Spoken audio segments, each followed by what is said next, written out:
নমস্কার। আজকে আমি আপনাদেরকে দেখাচ্ছি এটা হচ্ছে অয়েল ফিল্টারাইজেশন সিস্টেম। তো আমরা সবাই জানি যে যে বিভিন্ন পেট্রোল পাম্প এবং আহ, বিভিন্ন জায়গায় যে তেল পরিশোধিত তেল পাওয়া যায় তার কিন্তু ডিফারেন্স কোয়ালিটি থাকে, সেই অনুযায়ী দাম নির্ধারণ করা হয়। তো সেটার তো একটা কারণ থাকবে নিশ্চয়ই। একই পেট্রোল বা ডিজেল বিভিন্ন দামে বিক্রি হচ্ছে, তার তো একটা কারণ আছে নিশ্চয়ই, কোয়ালিটির উপরে নির্ভর করে। তো সেই কোয়ালিটি মেনটেন করার জন্য এইখানে এই ফিল্টারাইজেশন সিস্টেমগুলো ব্যবহার করা হয়। তো সেগুলো কি কি আমি একটু একটু করে আপনাদের সাথে সবই বর্ণনা করব। প্রথমেই আমি দেখে নেব, এটা হচ্ছে একটা কন্ট্রোল প্যানেল। আমি এই মুহূর্তে এটা অফ আছে, আমি অন পজিশনে আপনাদেরকে একটা শর্ট দেখানোর চেষ্টা করছি। তো এটা হচ্ছে কন্ট্রোল সিস্টেম। এখান থেকে অটোমেটিকলি বিএমএসের মাধ্যমে বা এখানে প্রোগ্রামিং করে ফুয়েলটাকে ফিল্টার করা হয়। তো এখানে দেখুন স্টার্ট বাটন, স্টপ বাটন, এগুলো ম্যানুয়ালি।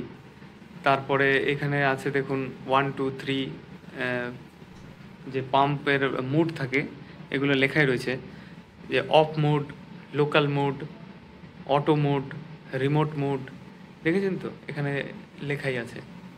ট্যাঙ্ক সিলেকশন, কটা ট্যাঙ্ক আছে সেই অনুযায়ী এখানে ট্যাঙ্ক সিলেকশন করা যাবে।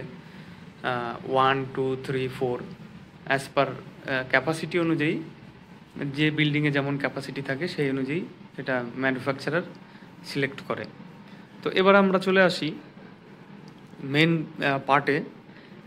এখানে কি হয়েছে, এখানে যে ডিজি জেনারেটরটা চলে, ডিজেল জেনারেটর, তো তার জন্য একটা তেল কিন্তু আউটসাইড বিল্ডিংয়ে একটা ট্যাঙ্ক রাখা হয়েছে, যেখানে ট্যাঙ্ক এসে ফুয়েলটাকে সেই ট্যাঙ্কের ভেতরে ফিল করে যায়, ফিল আপ করে।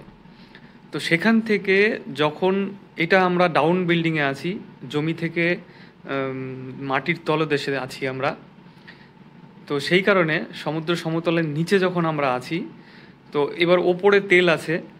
তো কি হয়, অনেক সময় ওই তেলের ভেতরে কিছু ডাস্ট, কিছু পার্টিকেলস, তারপরে জল, সোয়েটিং জল, হিউমিডিটির বিভিন্ন কারণে জল থাকে, নোংরা থাকে।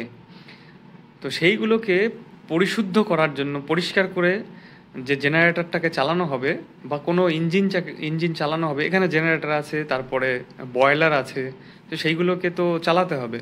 চালাতে গেলে একটা পরিষ্কার তেল দিয়ে যদি চালানো যায় তাহলে তার লংজিভিটিটা বেশি দিন হয়, সেই ইঞ্জিনের ক্ষমতা সঠিক পরিমাণে বজায় থাকে। তো যার কারণে কিন্তু এই ফিল্টারাইজেশন সিস্টেমগুলো ব্যবহার করা হয়। তো আপনাদেরকে এবার একটুখানি সংক্ষেপে দেখানোর চেষ্টা করব। এই উপরে যে পাইপলাইনগুলো দেখতে পাচ্ছেন, এই যে পাইপলাইনগুলো, ওই পাইপলাইন থেকে আসে, তেলটা আসার পরে এখান থেকে কিন্তু এন্ট্রি হয়। এই যে এন্ট্রি হচ্ছে এখানে, এখানে দেখতে পাচ্ছেন বল ভাল্ব, এই যে বল ভাল্ব। তারপরে দেখুন এখানে সলিনয়েড ভাল্ব, ঠিক আছে, সলিনয়েড ভাল্ব আছে। তারপরে এখানে দেখুন একটা কন্ট্রোল প্যানেল আছে। আচ্ছা, এইটা হচ্ছে আবার ফ্লেক্সিবল পাইপ, এই যে এগুলো দেখতে পাচ্ছেন, এগুলো ফ্লেক্সিবল পাইপ। এগুলো দেওয়ার কারণ হচ্ছে এই মোটরটা যখন চলবে তো এটা ভাইব্রেশন হলে পরে এখানে যে মেটাল পাইপগুলো আছে এইটার এবং মোটরের কোনো যাতে ক্ষতি না হয় তার জন্য কিন্তু এটা দেওয়া হয়েছে। তো যাই এবার নেক্সট, এটা হচ্ছে ফিল্টার ট্যাঙ্ক। এর ভেতরে ফিল্টার আছে এবং এই পাশ থেকে মোটর সাকশন করছে। এই যে মোটরে দেখুন একটা লাইন চলে এসছে, সাকশন করে এখানে ফিল্টার আছে, ওর ভেতরেও ফিল্টার আছে, এই ট্যাঙ্কটার ভেতরেও ফিল্টার আছে, এটার ভেতরেও ফিল্টার আছে। খুবই মাইক্রন যে ডাস্টগুলো থাকে সেইগুলো কিন্তু এই ফিল্টার দিয়ে ফিল্টার করা হয়। আর এইটার ভেতরে জল যদি থেকে থাকে, কোনো রকমের জল, তো সেই জলটাকে আবার কি করা হয়, এই যে এই পাশ থেকে দেখতে পাচ্ছেন এখান থেকে ড্রেনেজ হয়, জল ড্রেন হয়ে সোজা এইখানে একটা ড্রেন লাইন চলে গেছে। কোথায়, এইখানে দেখুন একটা ওয়াটার ট্যাঙ্ক আছে, জলের ট্যাঙ্ক আছে, এই ট্যাঙ্কে গিয়ে জমা হয়। এই দেখুন এখানে কিছুটা পরিমাণ জল কিন্তু, এই যে দেখতে পাচ্ছেন পরিমাণটা, এই পরিমাণ কিন্তু, তার মানে ধরে নিন এই লেভেল পর্যন্ত ওই ট্যাঙ্কের এই লেভেল জলে ভরে গেছে। একটা গুরুত্বপূর্ণ টেকনিক্যাল বিষয় আপনাদের সাথে শেয়ার করা খুবই প্রয়োজন। আজকে যে বিষয়টা নিয়ে আজকে মেন আলোচনা, সেটা হচ্ছে অয়েল ফিল্টারাইজেশন সিস্টেম। তো এই অয়েল ফিল্টারাইজেশন করার কারণ কি, কেন প্রয়োজন হয়, অনেকগুলো কারণ আমি বলেছি, কিন্তু মেন একটা কারণ কিন্তু এখানে আছে।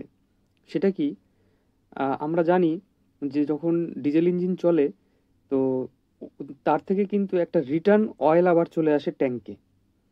তো যে রিটার্ন অয়েলটা আসে সেটা কিন্তু সম্পূর্ণ গরম থাকে, আর ট্যাঙ্কের ভেতরে যে তেলটা আছে সেটা কিন্তু ঠান্ডা।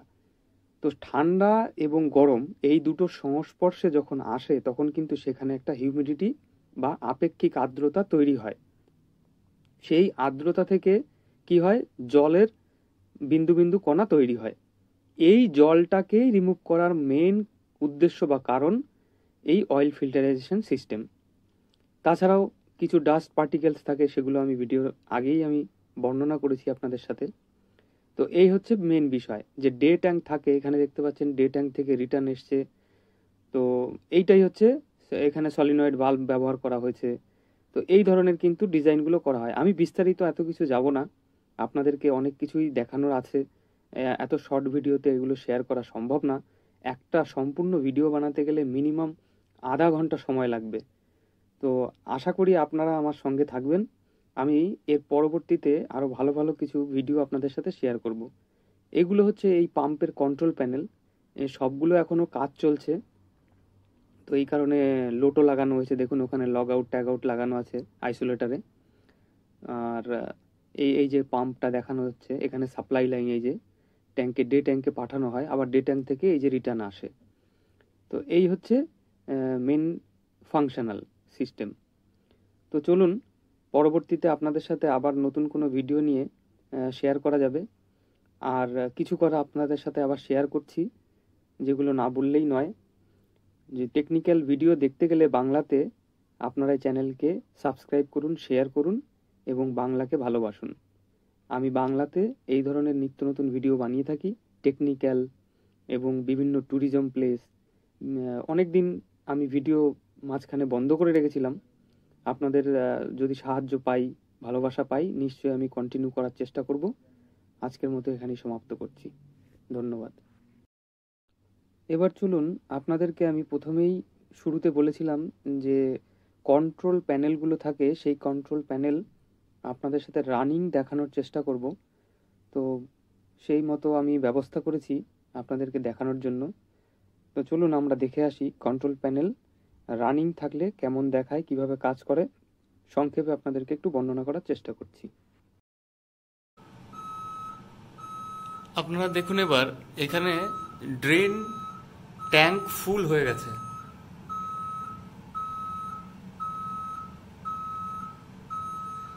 তো ফুল হলে পরে এখানে অ্যালার্ম আসছে। এবার আমি দেখাবো ড্রেন যে ট্যাঙ্কটা, ওয়াটার ট্যাঙ্ক, সেটাও আমি আপনাদেরকে দেখাচ্ছি। এই দেখুন এখানে যে ইন্ডিকেটর, টোটালি একটা পাইপ দেওয়া আছে ভিজুয়াল দেখার জন্য। দেখুন এই পর্যন্ত, টপ পর্যন্ত উপরে কিন্তু জল পুরো ফুল। তো এখানে যে সেন্সারটা লাগানো আছে, এখানে এই যে সেন্সার, এই সেন্সার কিন্তু অ্যাক্টিভ হয়ে গেছে যে এই ট্যাঙ্কের ভেতরে জল ভরে গেছে। এই দেখুন ওয়াটার ট্যাঙ্ক। ওকে।